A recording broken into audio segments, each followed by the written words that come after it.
This is Broadcast Obituaries, Gone Too Soon. We exhume a short-lived TV series, episode by episode, give it a proper eulogy, and answer the burning question, was it canceled too soon or not soon enough? Analysis, nostalgia, and our final verdict on TV's fallen heroes. Welcome back, everybody. I am one host, Rob. And I am still your other host, Aaron. And we are here today to talk about Timecop, Episode 4, Public Enemy. Cool. And a little foreshadowing. I really like this one. It was cool. This was cool. It was nice to see them kind of, I feel like they're starting to kind of figure something out. Definitely. In this episode. So I'm with you. I can't wait to talk about it and hear your thoughts. It's pretty cool. So just so everybody knows, episode 4, Public Enemy, aired Monday, October 13th, 1997. Here's a summary of what we're going to talk about today. Ian Pasco, the main bad guy. The Ripper. Definitely. The Ripper. Yep. Escapes from prison and takes Hemmings to mob-ridden 1928 Chicago, where he becomes allies with gangster Al Capone. Dun, dun, dun. It's a little misleading because he was already allies with gangster Al Capone. It sounds like he was in charge of gangster Al Capone. Correct. So, I don't know. I'm not sure allies is even the right word. It's not. It's not at all. You're right. Yeah. Al is unwillingly working for the Ripper. Yeah. The Ripper. Yeah. Who we get a new nickname for here. We no longer have to call him the Ripper. Now we can call him the Tourist. Yeah. That's kind of cool. It is. And we'll see why as we get to it. But yeah. Cool episode. For sure. It's pretty cool.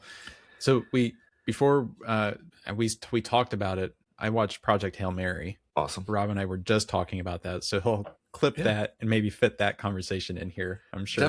Definitely. We can definitely slide that in here. I was told by someone that I work with, though, that his boss had gone to see it and got up and walked out. Like, really? Yeah. Just did not care for it. Thought it was just like completely cartoony. Boring. And did not like, she hated Rocky. Really? Yes. I think he was the best part of the movie. Right. Yeah. Because like Ryan Gosling's character just, I don't know, he kind of bothered me, you know? He was too cutesy, funny, like all the time. And it took away from it. That's partially how Andy Weir writes. You know, it was similar with The Martian. The Martian, the book, was pretty different from the movie. The book was full of more jokes and science, definitely lots of science, but it had a lot more jokes in it. And it's a very similar character. Like, that's just his writing style. And then they definitely stuck with it. You know, the director and the cast definitely like, okay, let's ramp it up. Yeah. Yeah. But my guess is that they needed that to keep people entertained, because otherwise it is science. It is a whole lot of science. That's all it is. Yeah. And it is like a doomsday book. You know, if you take out the good time that he and his little, you know, him and Rocky and their bromance are having, it's about the end of the world. You know, it really is. Yeah. Yeah. So you gotta lighten the mood somehow. Yeah. I mean, it's fine though. It's fine. I'm glad I read the book first, so I definitely I was invested by the time I got to it. I was like, sweet, I love this. Yeah. I'd probably enjoy your books more. Well, thank you, Rob. I appreciate it. Can't end friendships over this pettiness. No, not a movie. Now a TV show, that's a different story. Yeah, Timecop might rip us apart. Might drive the wedge between us eventually. It was like 2.5 hours long. It's like, what is happening? Yeah, it was a very long movie, but it felt like 2:15 at the most to me. Like it 2:15 at the most. It flew. It kept moving. Yeah. It definitely felt long, even sitting there. Yeah. I still enjoyed it. I don't mind a long movie when it's good. Yeah, it was fine. It's not one that I'll probably go back to, but I'm glad I could say I saw it. So yeah, good for you. I liked it. Good for me. Did you see anything else recently? Anything you want to tell us about? I think we talked about it last time. The last movie I saw before was Michael. Oh yeah, I've not been to the theater in a while, but I did actually just buy tickets for The Mandalorian and Grogu for Saturday night. Oh, nice. Yeah. Very cool. Yeah. So not my jam, but yeah, that's all right. I hope it does well. I know people are excited about it. Yeah. I really did. You watch any of the TV show? I watched the first season, and I fell off of it. I couldn't keep up with all the, you know how I'm getting old, man. I'm getting old. It's hard to. Remember we tried to get back into comic books, and then you got to buy like 17 comic books because there's so many tie-in, and I agree. And I don't have time for that anymore. And Star Wars is definitely doing that to us, even within just the Mando universe. Like I enjoyed The Mandalorian, the TV show. I enjoyed all 3 seasons. The first 2 I thought were great. The third one not as good, but I still enjoyed it. But the Book of Boba Fett took place in between there somewhere, I think between seasons 2 and 3. And The Mandalorian cameoed over in that. Like he was in a full episode or 2 or more even. I forget exactly now. And it was critical to the story of The Mandalorian. So if you didn't watch the Book of Boba Fett and you were just, which sucked, the TV show, The Book of Boba Fett was awful. It was not good? No, it was terrible. I've not heard anybody actually talk about it. So you're the first person Awful. But if you heard that and you're like, I'm not going to check out this other show, and you just watch The Mandalorian, it ends a certain way. I don't want to ruin it for anybody, but season 2 ends a certain way. And then season 3, you're like, what? What's going? Why is this happening? Because a hugely important thing happened in the middle of the Book of Boba Fett for The Mandalorian. So yes, unfortunately, they designed it like you had to watch all these things. And I get it. I hate all the crossovers and things like that. It's situations. Huge. I like an interconnected universe, but where it's that dependent, where you're like, you can't watch this without this. I don't like it. Yeah. It's too much. That's all the Marvel movies too, right? Yeah. There's so much impact from everything, and it's so hard to keep up. They definitely got to the point with Marvel where, like, for a while, it was just like crossovers and cameos, and that was cool. You know, I enjoyed the interconnectedness of it, but it got to the point where like entire things would happen just to set up something else in a totally different movie or TV series or whatever. And then I was like, no, that doesn't even fit in the movie anymore. It is purely for that. Right. Now I don't like it. A movie should be a movie. It should stand alone. It should be able to stand alone. Yes. Right. Yeah. But they're just catalysts for more movies. That's all they're doing. That's really all it is. Everything is like, how do we put in a teaser in the middle of this movie for the next movie? I don't like it. Right. Yeah. So yeah, I get that, but I really did enjoy The Mandalorian. So I'm looking forward to the movie. I've heard it's a little more kid friendly than the TV series, which the TV series is pretty kid friendly, but it's it is, but less from what I hear. I haven't seen it yet for another 2 days, 3 days. It's like less violent, like less killing and whatnot, even though a lot of it in the TV show is droids and, there's no blood. Everything gets cauterized when the laser goes through it. Yeah. But little less violence and a little more kid friendly. So I'm okay with that. It's fine. Yeah. I've seen all of the the numbered ones. The numbered ones. Yeah. And then outside of that, I think the only one that Rogue One, which I thought was fantastic. Yeah. I really like that one. Great movie. I don't think I've seen most of the others at this point. So. I think the only other one is Solo, which I take back. I did not see Solo in the theater. I saw that. I did not see Solo. Home. Okay. So I might be more caught up than I realize. Yeah. I feel like there's a movie every 6 months for it though. It's been a long time. Time. Since the last one bombed. And I'm sure it made $1 billion, but it was awful. Yeah. The last Rise of Skywalker, I think. Oh man. Yeah. I didn't see that one and the one before it, The Last Jedi. The whole sequel trilogy just upsets me, honestly. There's so many of them. I can't remember which ones I've seen. I just remember being disappointed in like almost all of them. Yeah. So I'm with you. I am with you. Right. Timecop. Speaking of Timecop, should we go back in time ourselves? I have a back in time segment. Yes, that's where I was going to go. Okay, back good. In time.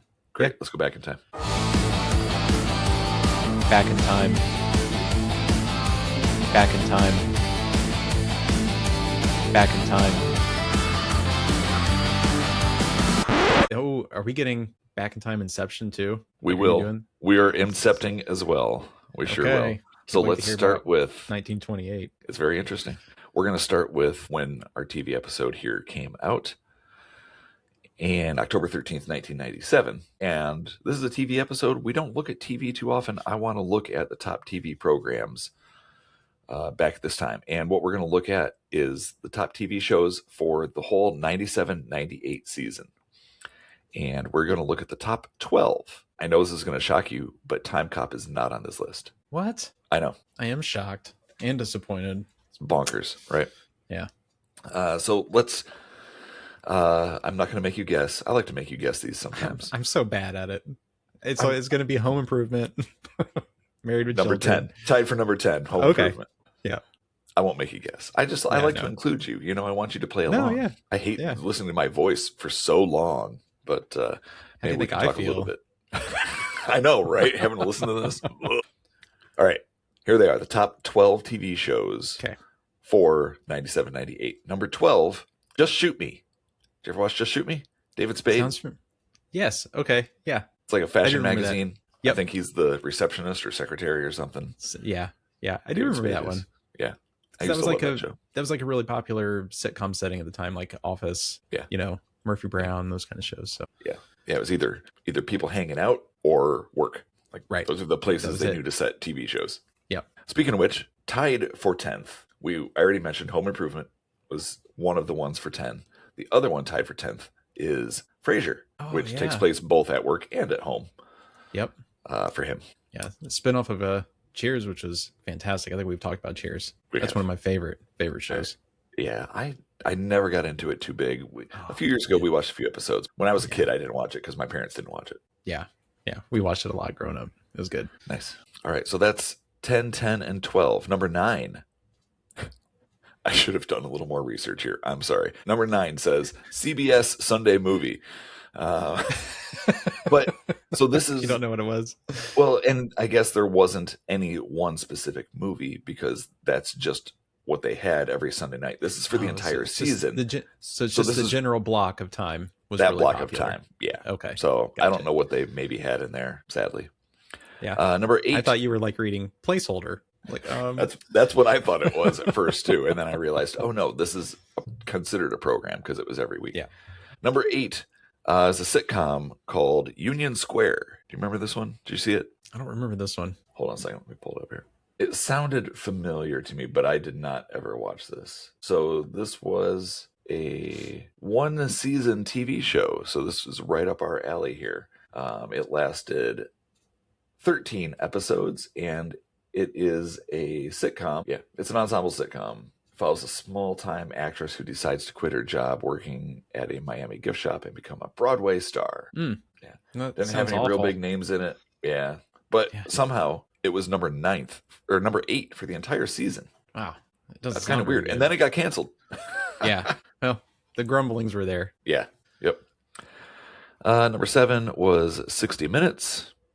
Okay. That's like always on the top list. It's always there. Yeah. Yep. Number 6 was Touched by an Angel. Yeah. I kind of forgot that show even existed. Yeah, I did too. It's a good one though. It's very heartwarming. It was. Show. Yeah. It was. We did not watch a lot of it, but occasionally it would get played in our house. Yeah. Number 5, Monday Night Football. Obviously, very popular. Football's a huge TV draw, and it's only gotten bigger. Yeah. All right. We're getting into the meat of it now. Number 4, Friends. Here in the late 90s, we keep running across Friends repeatedly. Yeah. And, very popular show. Number 3, curious if you remember this one. It is Veronica's Closet. Oh, I remember the title, but I don't know if I ever watched the show. All right. It had Kirstie Alley in it, another alumnus in the 90s. Yeah, from Cheers. Yeah. It was, she owned, I think, a clothing line that was basically like Victoria's Secret, Veronica's Closet. And it was women's lingerie, basically. Yeah. So you're saying 1997 me should have been watching this show. You should have. I'm a little shocked you weren't. But you were young then. You were 15. Actually, that's the prime age. You definitely should have been watching this show. Yeah. Veronica's Closet in the Sears catalog, right? Right. So. And I think this lasted 3 or 4 seasons, so it was not too short-lived. Yeah. But it was funny. I actually watched a lot of it. Veronica's Closet. It's funny. Number 2, one of the other massive shows from this era, ER. Very long-running. Yeah. Yeah. Definitely. You guys watch that in our house? Oh yeah, was it? We didn't miss it. My mom loved it. I probably have seen every episode. Wow, nice. Yeah. I mean, we watched it forever. So. Okay. My mom was a nurse, so we did watch it. She liked the medical shows. Yeah, but not religiously. My mom didn't care about TV too much, and if she She's thought about it, she'd be like, "Oh, let's turn that on." But she would be just as fine to sit with a cat in her lap and read a book. Which sounds like a pleasant evening, I gotta say. It does sound nice. Number 1, I feel like we've been here before. One of the biggest shows of the 90s and possibly ever on TV. It was the final season of Seinfeld. Yeah, we talked about this with one of our other shows, Earth 2 probably. I think Seinfeld popped up a lot. It came up, I think, in just about every show we've talked about so far. Yeah. It was on the air. It was a massive show. Yeah. And I still hear, gosh, like I'll be in meetings or talking with friends, and I'll still hear stories about just episodes of Seinfeld and how people find them hilarious, and like something will trigger them and like, oh, I remember this episode of Seinfeld. Yeah. Like, yeah, absolutely. It's fun. I love it. I have one sad note from this week in TV specifically. What we just talked about here was the entire season, 97, 98. Our episode that we're talking about here came out October 13th, right? Yeah. This episode that we're looking at today. Yeah. Yep. About 2 weeks after this, because we're not talking TV again, so we're going to talk about it right here. About 2 weeks after this episode, October 25th was a Saturday. And there's a TV show on Saturdays called Saturday Night Live.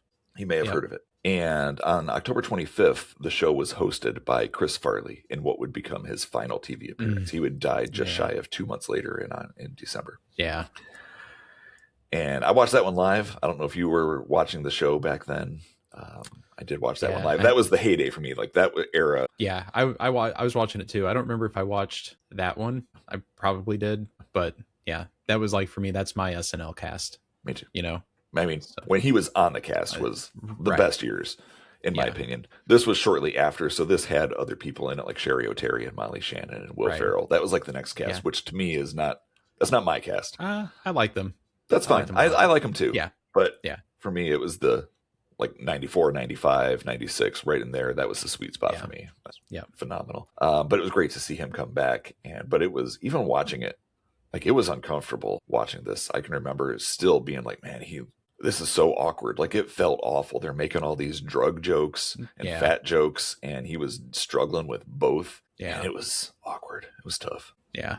It's got to be hard. It was still funny. It was still funny because he was a hilarious man. He was. And he had to sign off on it. You know, he was okay with it, even though he wasn't. He did it all. He did it for the laughs. He did it for the laughs. Yeah. He humiliated himself. And I think he was embarrassed about a lot of stuff he was doing, but he wanted people to laugh. Yeah.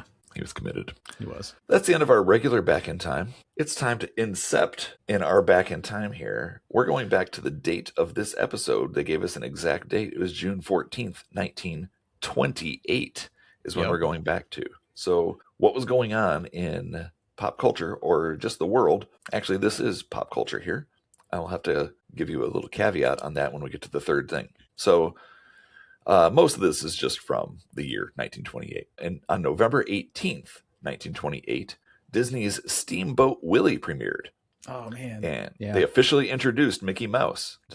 That was pretty awesome. It's not a great cartoon, if you've ever seen it. It's not, but it's a classic. It is, and it was revolutionary at the time. It was actually also the first film to include a soundtrack that was completely created in post-production.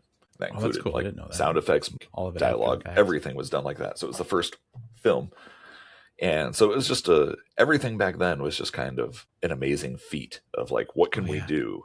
And there were no computers. There's no CG. People are just figuring it out, literally figuring it out. Right. So for its time, it was completely revolutionary. Yeah, that's cool. There were no singles charts as we know them today back then, but they did have best-selling songs. Like literally just the records would sell. So I have 5 of the best-selling songs of 1928. First up was a song called Ramona by Gene Austin. And I'm going to move through these because honestly, I'm not going to know who any of these people are. No, I can tell you on this next one. Our next song is called Sonny Boy. And that was sung by Al Jolson. And you might be familiar with that name. He was a pretty popular jazz musician at the time. Yeah. He was also an actor. He was in the movie The Jazz Singer, which was a very popular I don't know silent film. Yeah. And then the same year, there was a sequel to that came out. I think it was called The Singing Fool. I did not write this down in my notes, but I looked it up just yesterday. I think it's called The Singing Fool, and he starred in that one as well. So, one of the first great actor/musicians, like, Scarlett Johansson. Next up, we have My Angel, in parentheses, Angela Mia, by Paul Whiteman. And then we had Janine, I Dream of Lilac Time, by Gene Austin. We already saw him once in this list. Yeah. I Dream of Lilac Time? Yeah. Okay. Guess I have to listen to the song to understand what that is all about. Yep. And maybe I should have tried to look some of these up. I'm sure they're available, even if they're covers by other people. I'm sure these are on Spotify or something. I'd love to see your Spotify algorithm start throwing out random 1928 jazz songs to you. Yeah, good point. Maybe I'll use Deezer or one of the other services for the thing when I don't listen to a a service regularly. The fifth song was called Among My Souvenirs by Paul Whiteman. So I don't know any of those songs or names. This is definitely a different style of music than I listen to now or ever in my life, or probably most folks these days. My last note that we have here in our Incepted Back in Time, I mentioned that this was all pop culture news. A huge part of pop culture in the 20s, really probably the late teens, 20s, and even early 30s, was the airline industry, or airplanes. They didn't have an airline industry, but flights, people making these flights was huge news. We had Charles Lindbergh, right? That was in the 20s. So in 1928, Amelia Earhart became the first woman to cross the Atlantic by air as a passenger. It's kind of a weird thing to note. It is a weird thing to note. She sat in a plane while someone else flew her across the Pacific. It was a few years later, 1932, when she actually became the first woman to fly across the Atlantic nonstop by herself. And only the second person to do it. So I guess she was the passenger for the first guy to do it. I think it was like a training thing. Like maybe she was learning to be a pilot. And maybe. Well, even like when she eventually went missing on her first solo flight across the Pacific, she wasn't alone.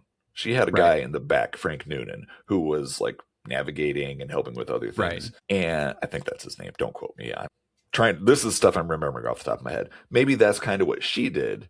Oh, like as the passenger on her first trip. Yeah, backup, a little support. Yeah, exactly. So anyway, that's what's going on in 1928, way back when our episode is set.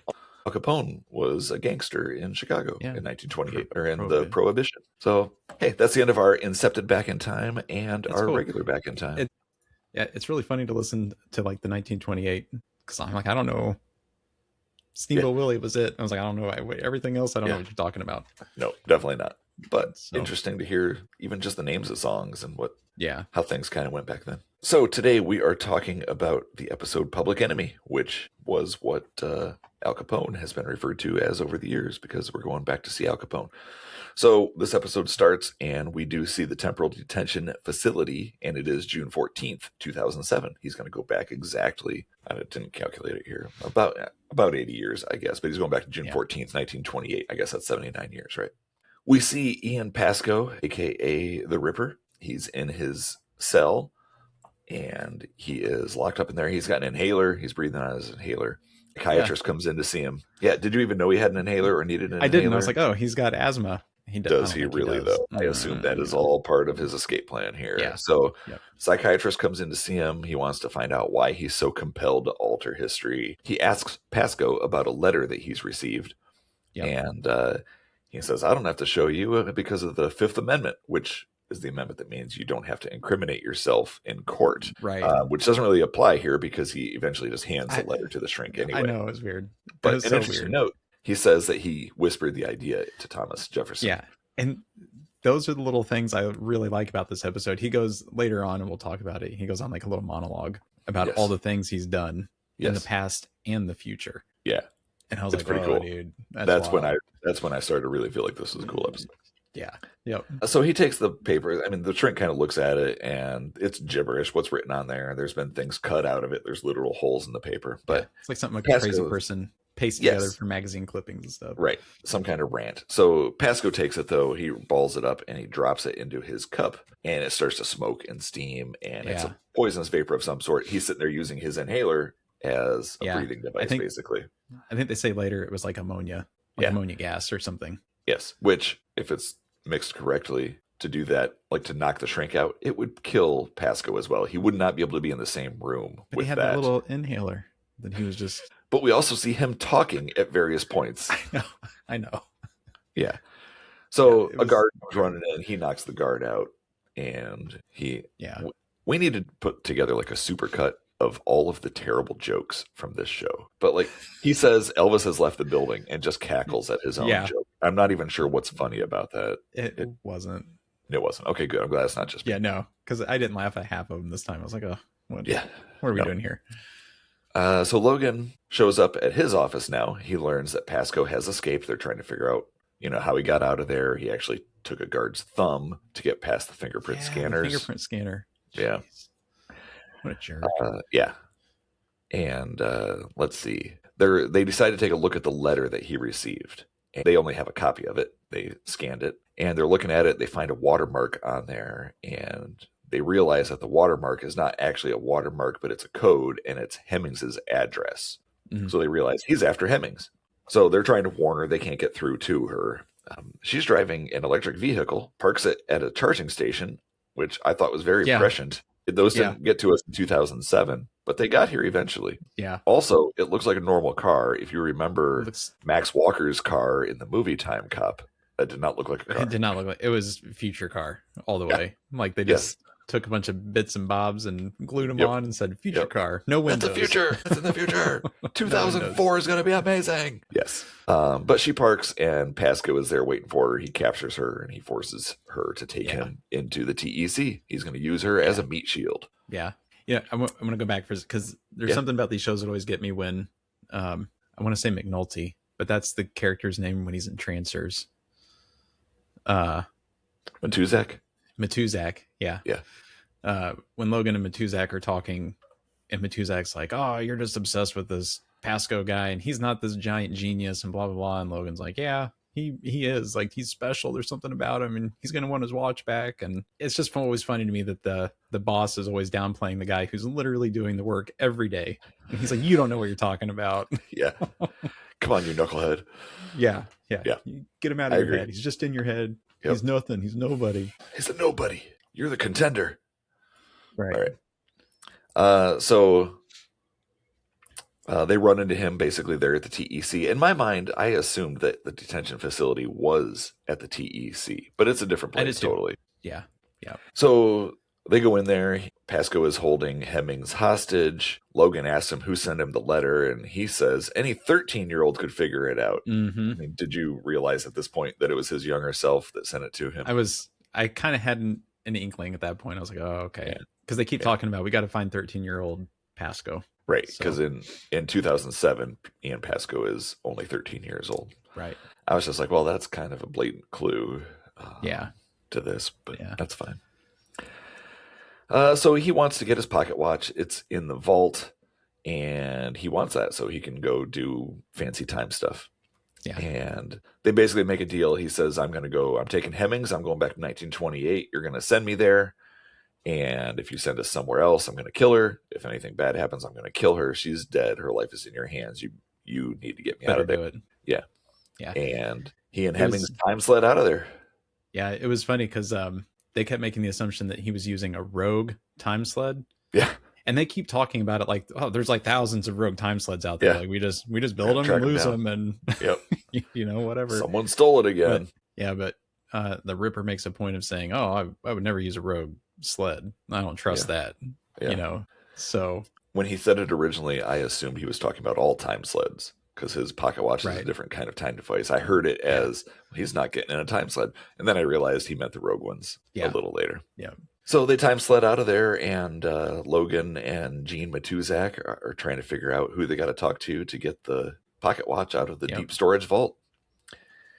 We go to 1928, and we meet Al Capone. I don't know if you recognize the actor playing him. I should have written his name down. I forgot. I looked up one of the other actors, and forgot to look up Al Capone. But we'd recognize him. Everybody. I definitely recognize him. I know him from 90s TV. Again, the TV show Justified, which we mentioned last week. Okay, he plays.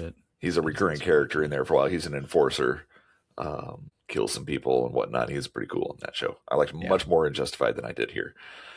This is the point where I really like the episode because the first half of it, like they didn't just jump right into the time travel. Yeah, you got the Yoo-hoo action going. I do. Got to shake it good. Yeah, but it was cool because like you got to meet Pasco and you get to see that he is probably actually a really good, interesting character. Mm-hmm. And for the first 10 minutes of this episode, it's all him acting crazy, and I'm like, this actor is pretty good at this. I still don't even know the guy's name, but me either. But he's in it. In his first two appearances, I was just like, whatever. I don't see this guy being a recurring villain, but in this one, he shines. He was excellent. Yeah. We get to 1928 and Al Capone. Al Capone was talking with his cronies. They're telling him about some guy that they killed. 2 in the eyes, 2 in the throat, 2 in the heart. Seems like overkill. Definitely overkill. And Pasco shows up. He's like, "Hey, Al, I'm back." And it turns out they've met before. He's been there. Yeah. We'll find out throughout this episode. Again, the show overall is edited. I don't want to say it's edited poorly. It's not as poorly edited as Kindred was, but it's just so many jumps back and forth, and they release tiny little tidbits of information here and there. It gets kind of exhausting trying to keep it straight in your head. I'll just say that Pasco came back in the past, and he basically set Capone up to be the gangster that he is. He put him on his feet. He got him started. Yeah, Pasco's the real crime boss here. He is the real crime boss here. And we find out he comes back like every 6 months. And the people call him the tourist because he just kind of stops in, takes things over, and is in charge for a couple weeks, then he disappears again. Yeah. When he's talking about setting Al up, was the first inkling that I started to get that something is not right here. Like, why were there not other ripples and whatnot being caused by these other things? We'll definitely get into that more here shortly. Yeah. Logan heads back to 1928, and he did get the watch. Apparently, whoever is in charge of that was okay with giving it back to a time terrorist. Yeah, because Matuzak tells Pasco, he's like, well, it's buried underground. It would take an act of Congress to get somebody to release it. He makes it sound like it's the hardest thing, but apparently it just takes a few hours. You just got to ask. They'll hand it right over. That's all it is. Yeah. Oh, you need it? Why'd you ask? Just here's the spare key. There's a key under the rock. Yeah. We didn't even have it locked. It was open. You could have just it's open, dude. Yeah.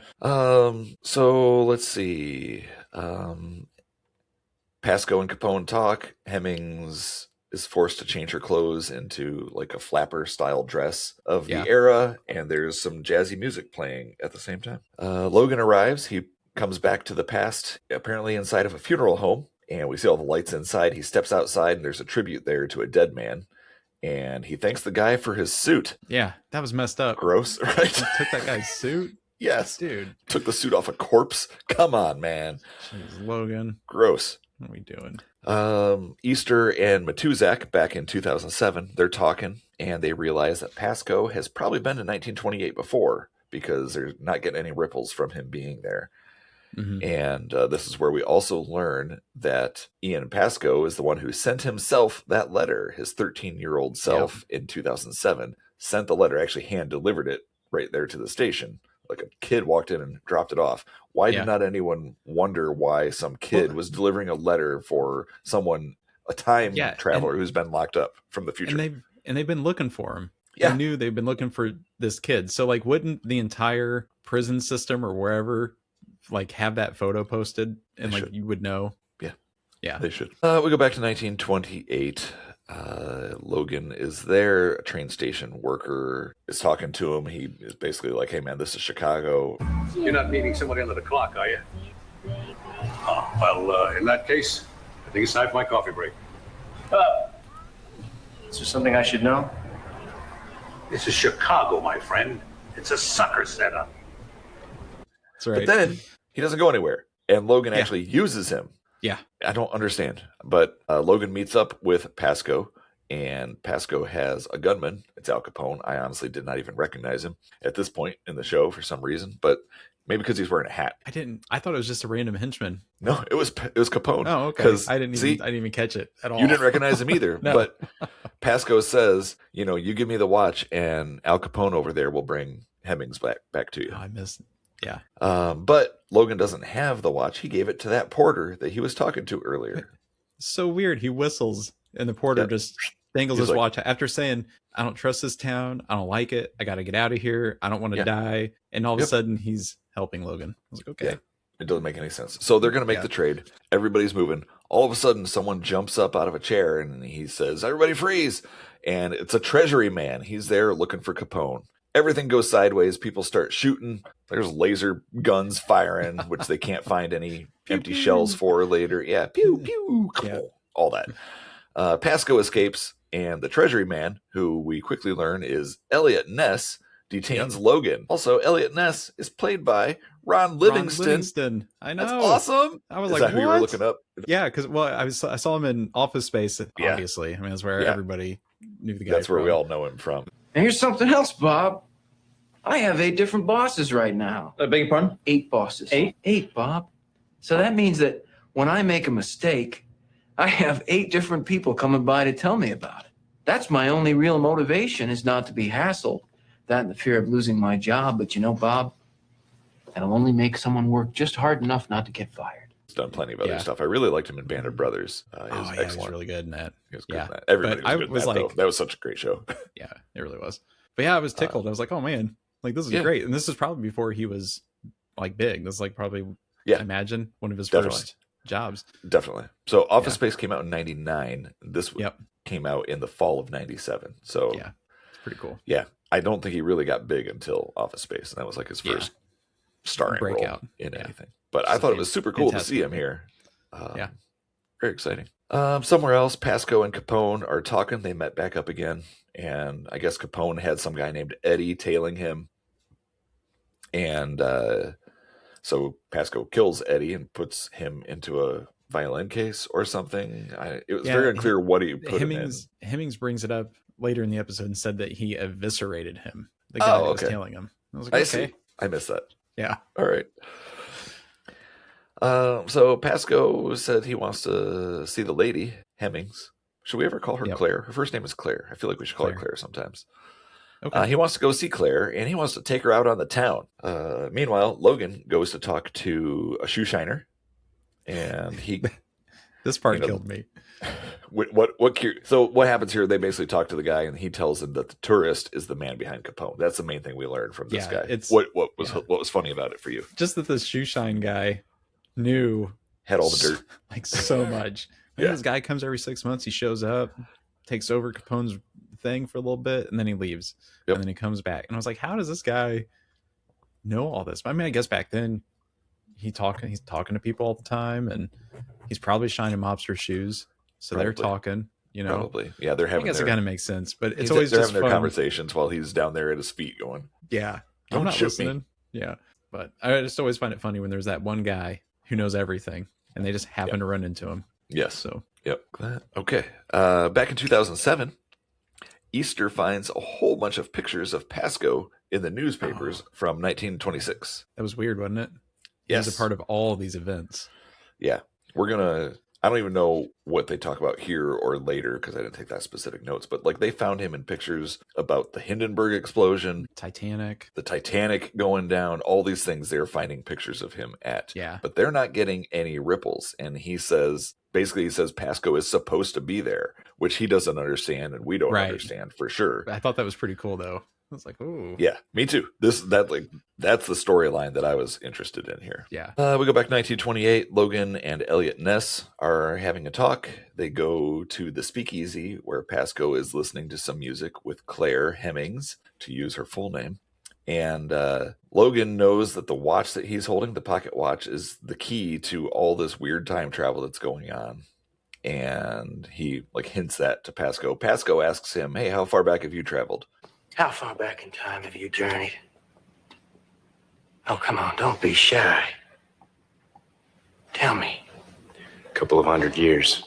Well, you've barely walked a mile in my shoes. I've watched a megalodon shark rip the throat out of a Tyrannosaurus Rex. I've ridden with Hannibal as he crossed the Alps.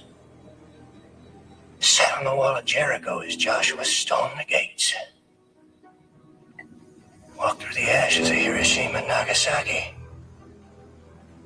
Jack, I stood on the tip of Mount Everest just 5 minutes before the world ends and took in the last dying light. And I was just like, you're nuts. But I thought that was really cool. I was like, okay, that was awesome. He is a villain. he that's when I believed in Ian Pasco, aka the Ripper, aka the Tourist. Definitely. Yeah.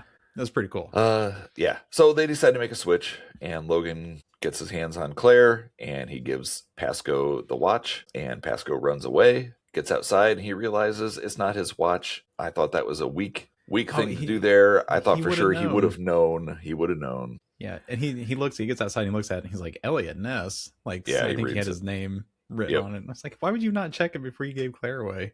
And if you love this watch so much, wouldn't you know it's not yours? You would know it just by looking at it. Yeah. You would be able to tell the difference. Also, why did Logan and Matuzak not plan better and take back a replica of the watch with a bomb in it. Blow him up. Just blow him up. Just blow him up. That's what they Problem need solved. to do with this guy. Yep. Problem solved. Yep, but they didn't do that. Ness is there when Pasco throws the watch down. He's upset about it. He tries to arrest Pasco. Pasco turns the tables, knocks his gun away, disarms him, and drives off with him knocked out in his car. So Logan and Claire decide they got to go get some information out of Capone about where Pasco is hiding out. So she goes to see Al. She kind of tricks him into taking to them the location that Eddie found when he was following Pasco.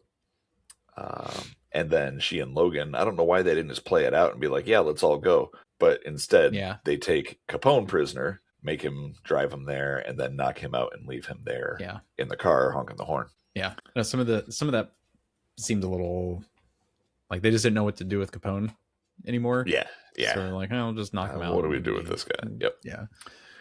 We jump back 2007 real quick. Easter finds that Pasco is everywhere. This is probably where they're pointing out all the Hindenburg, Titanic, all those types of things. Basically, all the tragedies where people are dying, which is when I started putting it together in my head. Greatest serial killer in history, greatest killer in history. He is killing people all over time. Yeah. And it's now part of history.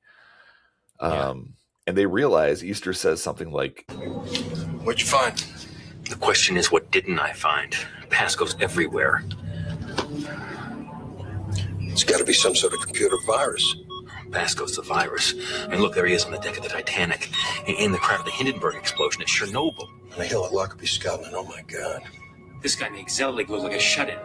We got to get people to every one of those dates and nail them. No. We can't. It's too late. Don't you see? Pasco isn't altering our history. He's created it. All these tragedies have already happened. We can't change that. The only history we can affect is the present. We have to start focusing on finding the 13-year-old Pasco. It's crazy. It's really cool. It's a really fun way to. This is where the writing started to go. Yeah. Up. Yep. We go back to 1928 again. A lot of cuts back and forth. Yeah. They get to Pasco's hideout. That's where they knock Capone out. They leave him leaning against the horn so that Pasco comes out to see what's going on. Logan and Claire are both there with guns. They want Elliot Ness, but interrupting what's all this that's going on, Capone wakes up and knocks Hemmings down. And when she goes down, Pasco runs. Yep, smacks it open on her. Logan chases him. Claire takes Capone down with one swift knee to the groin, and he's done. Let's see, there's a chase going on between Pasco and Logan. They're going up a fire escape. Somehow, while they're fighting up there, the pocket watch falls out of Logan's pocket, hits the ground, and triggers a portal. And it activates. Yeah. I was like, random. What a sensitive piece of equipment. I know. Weird. So it's sitting there, and there's a portal basically down into the sidewalk. And Pasco jumps over the railing, and Logan is holding onto him. He doesn't want to let him go. But eventually, he can't hold him. He falls, and Pasco falls right into the vortex that's created by that watch. And then the watch gets sucked in right with him. Yep. So we go back to where Hemmings is. She's found Ness. He was locked up in the trunk of the car, I think, still. So you got any advice for a hot-headed kid, Logan? Yeah. You ever want to really nail Capone? Just remember 3 little letters. IRS. He would figure that out on his own, but, no big deal. I guess now we were changing time again and giving him the opportunity to put Capone away years before he eventually got him. I don't know. Does it count if you know that's how it happens? Does it count if you just tell them IRS? I mean, if it affects when he figures it out or when they do it, sure, maybe it could alter time. Yeah. He repeats a line here. Elliot does to Capone, even though Capone is, I think, unconscious still. But he says something that Logan said to him earlier in the show. He says, "Hey, you hear that, Capone? Nobody's untouchable." Yeah, which I thought was a nice cool little wink and a nod to Elliot Ness and the Untouchables. Yeah, which is a great movie from the 90s. Yeah, right. It's good. Yeah, Kevin Costner and Sean Connery. Yeah, that was a good one. Great movie. I remember I saw that. My parents went out one night and left us with a babysitter, and she found the tape somewhere there and put it in and played it. And I was a young child, and I'm probably at least too young for this show. My parents didn't want me watching it, and me and my sister sat there and watched it with her. And they came home and they were furious that they would watch. She would watch an R-rated movie like that with 2 little kids that are just like, What? And all the shooting and killing and all that. Yeah. But good movie. Good movie. So we jump back to 2007, time sled back to the future. Gene is happy that they got Claire back safely, and Logan vows that he's going to catch Pasco if it takes him an eternity. Yeah. I definitely have some gripes about some things in this episode. I don't know that anyone would willingly give that pocket watch back in exchange for Claire's life. Frankly. No, I don't either. I don't buy that. I mean, there are some.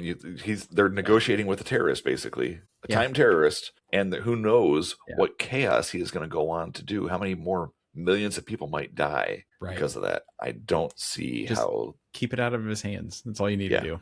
Yeah, it's just that simple.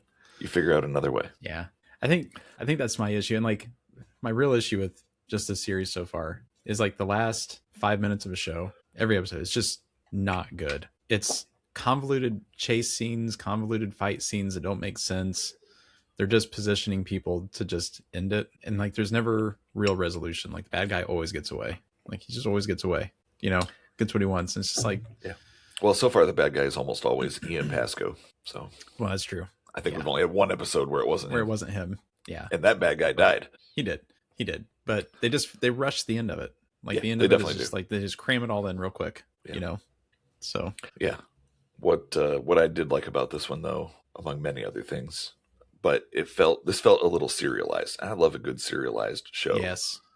Yeah. And this was the first one that kind of had that feel to where they're setting up an overarching story to take place over the entire season or series or whatever. Yep. And I was excited by that. I was like, great. Now we have, we'll still do our, monster of the week type stories, but we also have a trajectory for the entire show. Logan is going to capture Pasco, even if it takes him an eternity. Yeah. So I had the same. Cool.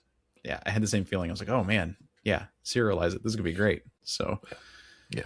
But sadly, I believe this is the last appearance in our 9-episode show of Ian Pasco. We're not going to get any closure. No. There were a series of 3 novels that were written that take place after the events of the TV show.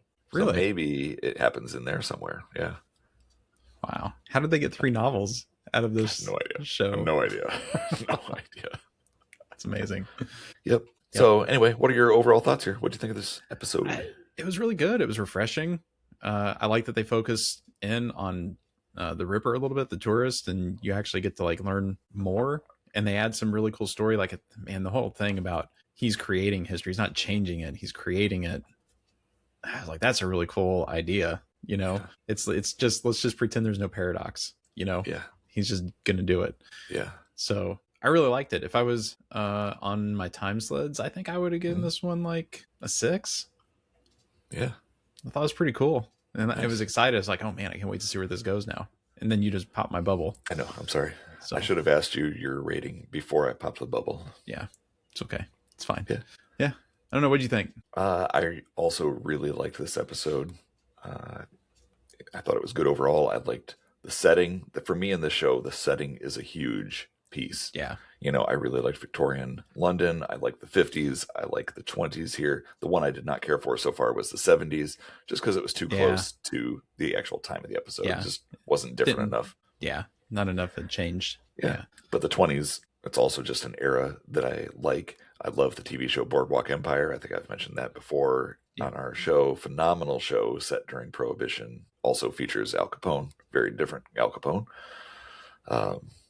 But I really like that era. And I thought this, I like the setting. I like the story. I love the mystique of the tourist now and Ian Pasco and what he is doing as the villain. I still think that it's a little silly to have him like going back and like replacing Jack the Ripper to kill off a handful of people, or to go try to kill Rita Lake.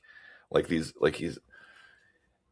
already been killing people by the hundreds or thousands even with the Titanic. Something like 1,500 people. I can't remember if it's 1,500 people died or were on the ship at this point. It's been too long since I've read about the Titanic. But, many, many people there. The Hindenburg, lots of people on the Hindenburg, probably a couple dozen, I imagine, or more. I don't know how many people those things would hold. Yeah. But, and yet he's going to go back to kill like one actress. What? Yeah, I mean, it's probably a budget thing. I mean, you can't have an episode where he goes back and sings the Titanic. That's sure for that. Good point. So good point. So they're trying to set it up that he's going back. I get it, to do some famous murders. Yeah. All the famous murdering. Yeah, right. So it was cool. I liked it. If I'm giving it, and I am, not just if, I am giving it a ranking of time sled parking spots, I would probably go 7 out of 9. Oh wow, okay. I really enjoyed this one. Yeah. Frankly, I feel like it might be tough for the show to top it at this point. Yeah, this might be the best episode we have. Maybe. Yeah. Yeah. Cool. Nice. Well, that was a good episode. What do you have the description for our next episode there? Yeah, so episode 5, Rocket Science. This one aired October 20th, Monday, October 20th, 1997. Someone from the future, goes back in time to World War II. This must be a theme for the show. And helps the Germans. Logan goes back to stop him and thinking... this summary is not well written. Logan goes hard to read to stop him and thinking he has returns to the present. That's what it says. Yes. But finds a world wherein the Germans won the war. So he goes back in time to do it right. Yes. I copied and pasted that. I know. I ran into the same problem. Also, in the last line, does it actually say he went back in time to do it right? To do it right, yeah. Yes, I thought so. It's hard. Like your eyes don't even see that the word "to" is written there twice. It's amazing how that works. Yeah. And who uses wherein? Wherein the Germans won the war. What? TV Guide uses the word "wherein." Apparently, that's pretty terrible. So, interesting note about it does sound good. Apparently, people suspect that episode is actually the original pilot for the show. Okay. Hemmings is not in this episode, and there are like a couple people working for Dr. Easter in the historians department. And he apparently plays the character significantly differently. Logan is different. Like he hates missions. He doesn't want to be sent back in time. Whereas the Logan we know is like, great, let's go. I want to go visit some other time. He can't wait to go do it. Apparently in the next episode, it is different, and it's not like that at all. So interesting. Yeah. Okay. We'll see how they handle that. Yeah, but that's pretty cool. So he doesn't. So in this episode, Logan doesn't want to go visit his time valet and catch up. No, he does not. He's like, oh, that guy. I've seen him so often. I just And he always wants a tip. I can't even. Yeah. I'm running out of temporal bucks. Yeah. Yep. So I'm looking forward to it, though. It sounds like a good episode. So it does sound cool. I'm a little worried about it if it was the original pilot, because this is the kind of stuff that kills TV series when you just shove this random episode in. And it doesn't make any sense. Everything feels different and off, and it's like, what was happening? Do you want to hear the other weird thing coming up after this episode? Yeah, I do. So you do. You trust me. So this episode it's episode 5. This airs October 20th, right? Any guesses on when episode 6 airs? Oh no, I didn't look. June 20th, 1998. Wow. That's 8 months later. We get to the second half of season 1. Yeah, that's a series killer right there. Yeah, right. You completely lost your audience at that point. Yes. I wonder if they even knew it, and then they were like, if it was officially canceled or unofficially canceled, just taken off the schedule in October, and then they're like, well, we still have these 4 other episodes. Can we just air them and get them on TV? And yeah, we got some time to fill. Move on. Right, exactly. That's funny. Yeah. Jeez. Long after. Yeah. I don't know why they struggle with this so much in the 90s. Why is that always so hard for them? I don't know. They might, who knows? They might even still struggle with it like that now. It's just that everything is streaming and they just drop a whole season out there and then just never make a second season. Yeah. But cancel it immediately when you didn't get 1 million binge views in a day. Right. Yeah. Very frustrating. I can't say I'm a bigger fan of the current streaming model versus network TV back in the 90s. Yeah. I would prefer network.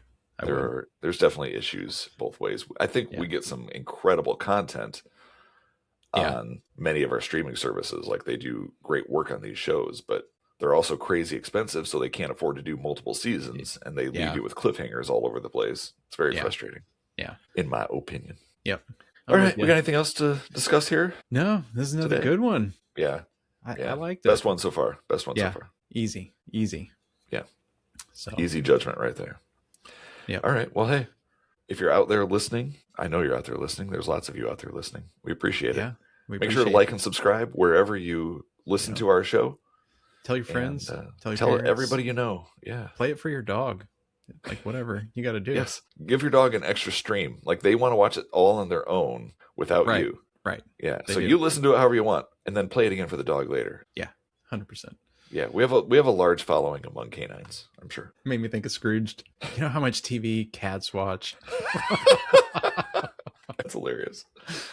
Oh, man, that's funny. Hey, Aaron, our premiere episode has cleared 100 streams at this point. I find that a very exciting number. I honestly didn't know that. Yeah. Oh, that's amazing. That's very cool for us. In total, we have not significantly, but we have over 1,000 streams between all our episodes. It's pretty awesome. Yeah, that is pretty cool for a couple of dads just recording podcasts. Right. Yeah. It's pretty cool. Congrats, buddy. Yeah. Yeah. Thanks for listening, everybody. We really appreciate your support. Yeah. Help spread the word. All right. Yes. We better get out of here. I have been one host, Rob. And I've been the other host, Aaron. And we will catch you next time. Thanks, everyone.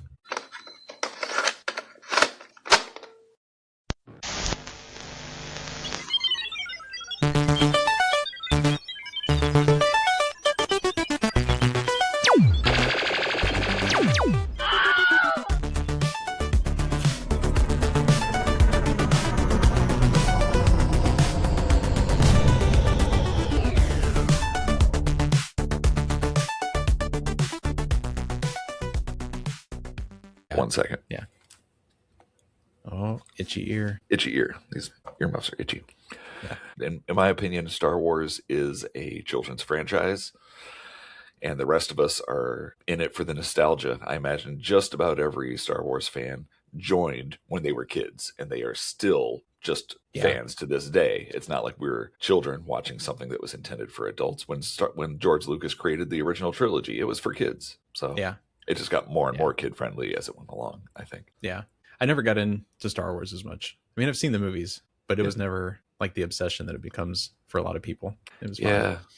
I honestly, I watched the movies of the original trilogy. I was a massive fan of. I loved them. And then in the late 90s, I discovered that there were books being written in the Star Wars universe and that they were all official canon.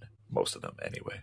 They were official canon. I was like, this is phenomenal. And my issue with the Star Trek books was that each one was standalone, and it wasn't necessarily canon. So it didn't. The books didn't have to tie in together. They didn't tie in with the TV show. They just used the same characters, basically, same general premise. It was just like TV episodes, and they were like episodes, exactly, and they were kind of on their own. Yeah. Star Wars, everything was official until the new movies. Can you imagine the history of Star Wars and all the books and the media, and having to be able to track that to keep things within continuity? And like, I mean, do you think they just have an entire like data center set up with, there were multiple books, which I have somewhere in my attic, Star Wars encyclopedias, Star Wars timelines, the vehicles of Star Wars. Like, there were all kinds of reference books that I'm sure they used and then just also sold to nerds like me. Yeah, that's crazy. So I was huge into it back then. And then